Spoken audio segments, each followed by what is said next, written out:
پھر پتہ چلے گا مقابلہ حسن میں مرد اور عورت کا مقابلہ نہیں کیا جاتا، عورتوں کا عورتوں کے ساتھ، مردوں کا آپ نے کیا کیا جی؟ مقابلہ حسن میں گئی، خاتون آ رہی ہیں بڑی خوبصورت، مس ورلڈ ہیں یہ، اور پھر ان کے مقابلے میں آدمی آ رہا ہے سوٹ ٹائی میں نا، پھر دونوں کو کمپیئر کیا جا رہا ہے، تو یہ مقابلہ ہی غلط ہوگا بھائی. عورت کا مقابلہ عورت سے، آدمی کا مقابلہ آدمی. تو اسکالر مذہبی ہے، اس کا مقابلہ مذہبی اسکالر کے ساتھ ہوگا. ایک بات تو یہ ہو گئی. دوسری بات، یہ جو لوگ آج کل مجھ پہ بڑا طنز مجھ پہ نہیں کر رہے، یونیورسٹی والوں پہ کر رہے ہیں کہ یہ مذہبی اسکالرس کو آپ لوگ یونیورسٹیوں میں کیوں گھسا رہے ہو، مفتی طارق مسعود کے یونیورسٹیوں میں بیان کیوں ہو رہے ہیں، یوتھ کلب والے کیوں جا رہے ہیں، سمجھتا ہے بات کو؟ تو اس کا جواب یہ ہے، دیکھو اسلام دوسرے مذاہب کی طرح نہیں. لوگ یہ کہتے ہیں کہ پنڈت کو کبھی دیکھا کالج میں جا کے بیان کرتے ہوئے؟ کبھی پادری کو دیکھا؟ حالانکہ وہ بھی ہوتا ہے، پادریوں کو بھی، پنڈتوں کا تو مجھے نہیں پتا، لیکن پادریوں کا تو بہت بڑا کردار ہے ان کی سوسائٹی میں. اتنا تو نہیں ہے جتنا مسلم اسکالرس کا ہے، اس کا تو 10واں حصہ بھی نہیں ہے، لیکن یہ بھی نہیں ہے کہ بالکل ہی غلط ہو. تو خوب سمجھ لو، یہ اسلام کے برحق ہونے کی دلیل ہے. اسلام آپ کو ہر شعبے میں گائیڈ کرتا ہے، اور اگر آپ نے یونیورسٹیوں میں علماء پر پابندی لگا دی نا، تو آپ کی سوسائٹی میں جو تھوڑی سی خیر نظر آ رہی ہے نا، وہ خیر بھی ختم ہو جائے گی. تھوڑی سی جو خیر بچی ہوئی ہے نا، ان یونیورسٹیوں کے ٹیچرز اور طلبہ کا مذہب سے تھوڑا بہت رشتہ ہے. یہ رشتہ اگر ختم ہو گیا تو فیوچر میں آپ خیر کی امید نہ رکھیں، خیر کی امید نہ رکھیں. آپ دیکھ لو، جو ہمارے ہاں تصویر کا ایک رخ دیکھا جاتا ہے، میں اس پہ انشاءاللہ مستقل بیان کروں گا. ابھی چونکہ میری فلائٹ ہے نا، تو مجھے تھوڑا اسپیڈ میں بات کرنی پڑے گی، وہ مزہ نہیں آئے. اس ٹاپک پر میں انشاءاللہ کسی وقت مزید ڈیٹیل سے بات کروں گا، کیونکہ ہمارے ہاں انسٹاگرام پہ، ٹک ٹاک پہ، یوٹیوب پہ، فیس بک پہ ایک پوری لابی ہے جو صرف علماء کا سے لوگوں کو بدگمان کرنے کے لیے بیٹھی ہوئی ہے. اور اس لابی کی بیس پتہ ہے کیا ہے؟ علماء کو سائنسدانوں کے مقابلے میں لانا اور مذہب کو سائنس کے مقابلے میں لانا، حالانکہ دونوں کا مقابلہ بنتا ہی نہیں ہے. مذہب کا مقابلہ دوسرے مذاہب کے ساتھ ہوگا، سائنسدانوں کے ساتھ نہیں ہوگا. کل ایک صاحب مجھ سے ملے، انہوں نے کہا کہ بہت سے سائنسدان تو خدا کے وجود کے منکر ہیں، اس کا مطلب سائنس خدا کو نہیں مانتی. میں نے کہا دیکھو، کوئی سائنٹسٹ اگر خدا کا انکار کرے گا نا، تو ایز اے سائنٹسٹ نہیں کرے گا، وہ اس کا ذاتی مسئلہ ہے.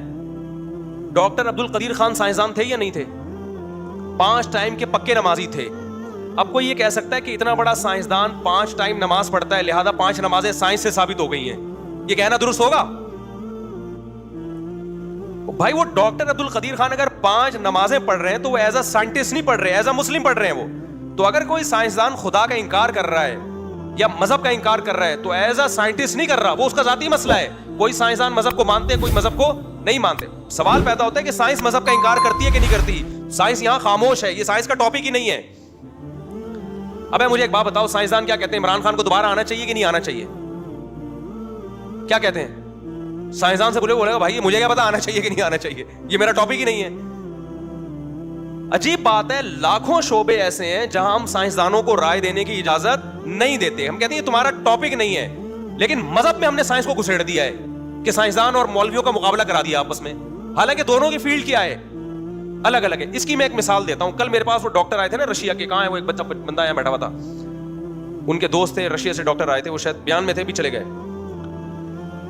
میں وہ جب آئے نا بے وقت آئے ملاقات کرنے، لیکن میں نے کہا چلو یار بیچارے اتنی دور سے، میں نے ان کو ٹائم دیا. میں پھر جب ٹائم کسی کو دیتا ہوں اپنی گائے اور مرغیوں کی زیارت لازمی کرواتا ہوں، چاہے کتنا بڑا آدمی ہو.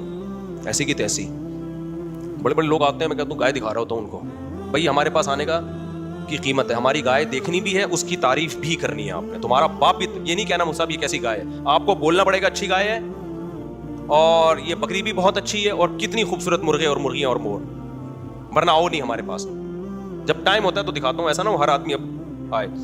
تو میں نے کل وہ ڈاکٹر صاحب کو نا میں لے گیا مرغیوں کے بارے میں، بس یہ بات کر کے میں بیان ختم کر رہا ہوں. مرغیوں کے بارے میں لے گیا. یہ خوب سمجھو، میرے پاس مثالیں چھوٹی چھوٹی ہوتی ہیں، آسان آسان، لیکن وہ بہت عقل مندوں کے لیے بہت خاندانی ہوتی ہیں. میں ان کو لے گیا تو میری مرغی بیٹھی ہوئی تھی انڈوں پہ، اور اس میں سے چوزے نکل چکے تھے. میں نے اندر کیج کی صفائی کرنی تھی نا، تاکہ وہ جگہ صاف ستھری ہو. میں جب وہ ڈاکٹر صاحب کھڑے ہوئے، ان کے لیے میں نے چائے بنوائی اور میں اس کی صفائی کر رہا ہوں اور گپ شپ بھی لگا رہا ہوں. اتنے میں نے ایک منظر دیکھا جو میں روز دیکھتا ہوں. مرغی نے کیا کیا, مرغی کے جو دانا کھانے کی جگہ ہے وہ چوزوں کی پہنچ سے اوپر ہے, ٹھیک ہے نا. مرغی اٹھی, اس ایک ایک دانا اٹھا کے توڑ کے نیچے پھینکتی اور چوزوں کو کھلاتی. آئی بات سمجھ میں؟ جاتی اوپر سے ایک دانا اٹھاتی, یوں کچلتی, پھر چوزوں کے بیچ میں پھینکتی, خود نہیں کھا رہی تھی. پھر جاتی, پھر دانا اٹھا کے نیچے پھینکتی اور چوزوں کو کھلاتی. میں نے ڈاکٹر کو بلوانے کا ڈاکٹر صاحب, کیونکہ ڈاکٹروں کے بگڑنے کا اندیشہ بہت ہوتا ہے. یہ خدا کے انکار میں ان کا خطرہ, کیونکہ سائنس پڑھ رہے ہیں نا, تو ان کو مولوی لوگ تو ان کو سمجھ میں ہی نہیں آتے. میں نے کہا یار یہ ڈاکٹر صاحب کو ابھی سے میں یعنی انسان تو بنے ہوئے تھے اور ذرا اچھی طرح بنا دوں. میں نے کہا ادھر آئیے. میں نے کہا دیکھو آپ کا جو, اگر آپ, وہ تو انسانوں کے ڈاکٹر بن رہے تھے, اگر آپ جانوروں کے ڈاکٹر بن رہے ہوتے ہیں نا, تو آپ کی جو لمٹ ہے نا وہ یہاں تک ہے کہ مرغی کے بارے میں آپ پڑھیں گے, وہ یہ پڑھیں گے کہ یہ کیا کرتی ہے. اس کی عادت ہے کہ جب اس کے چوزے نکلتے ہیں تو یہ اوپر سے ایک ایک دانہ اٹھاتی ہے, توڑ کے چورا چورا کر کے اپنے چھوٹے چھوٹے پیارے پیارے بچوں کو کھلاتی ہے. پہلے ان کا پیٹ بھرتی ہے, اس کے بعد خود کھاتی ہے. یہاں تک سائنس ہے. سائنسدان کے, جانوروں کے ڈاکٹر کو زیادہ پتا ہوگا کہ یہ اس نسل کی مرغیاں یہ کام کرتی ہیں. اور فارمی مرغیوں کو یہ توفیق, ان کو ماں کی ممتا ہی نہیں. خیر وہ پھر وہ الگ, فارمی مرغیوں کے خلاف پھر ہم کھاتے بھی ہیں, پھر بولتے بھی ہیں ان کے خلاف. میں نے کہا یہ عمل کیوں ہو رہا ہے, یہ آپ کا ٹاپک نہیں ہے, یہ مولوی کا ٹاپک ہے. کون ہے جس نے اس کے دل میں ایسی شفقت ڈال دی, ایسی محبت ڈال دی. 21 پہلی دفعہ بیٹھی ہے وہ انڈوں پہ, نہ کبھی اس نے کسی کو بیٹھتے ہوئے دیکھا. 21 دن تک بیٹھی رہی ہے, انڈے گھماتی. خدا کی قسم اتنا مشکل, آپ اعتکاف میں مسجد میں 10 دن بیٹھ کے دکھاؤ, 9 دن کے بعد چاند دیکھنا شروع کر دیتے ہیں. حالانکہ مسجد میں کتنی اسپیس ہوتی ہے, اور ایسا بھی نہیں ہے کہ ایک ہی جگہ بیٹھا رہتا ہو. ابے اعتکاف میں جو لوگ بیٹھتے ہیں وہ بیٹھتے کہاں ہیں, گھومتے رہتے ہیں پوری مسجد میں. پھر بھی 9 دن کے بعد ٹینشن میں آتے ہیں, یار چاند نظر آئے گا, نکلنا ہے ہم نے. مسجد, مرغی کیا کرتی ہے, بیٹھنے کا حق ادا کرتی ہے. 1 دن 2 دن 3 دن 4 دن 5 دن 6 دن 7 دن ایک ایک انڈے کی حفاظت کرے گی. آپ ذرا سا انڈا ہٹاؤ, فوراً چونچ سے واپس کرے گی. یہ ڈاکٹروں کا ٹاپک نہیں ہے, یہ قرآن کا ٹاپک ہے. کون ہے جس نے اس کے دل میں ایسی ممتا ڈالی ہے, ایسے سافٹ ویئر اس کی کھوپڑی میں انسٹال کر دیا. ایسا عجیب منظر لگتا ہے نا, اتنا پیارا منظر لگتا ہے. آپ اس مرغی کو تھوڑی دیر کے لیے بچوں سے الگ کرو, پاگل ہو جاتی ہے, وہ ایسے غرانے لگتی ہے, بھائی بچے چاہیے مجھے.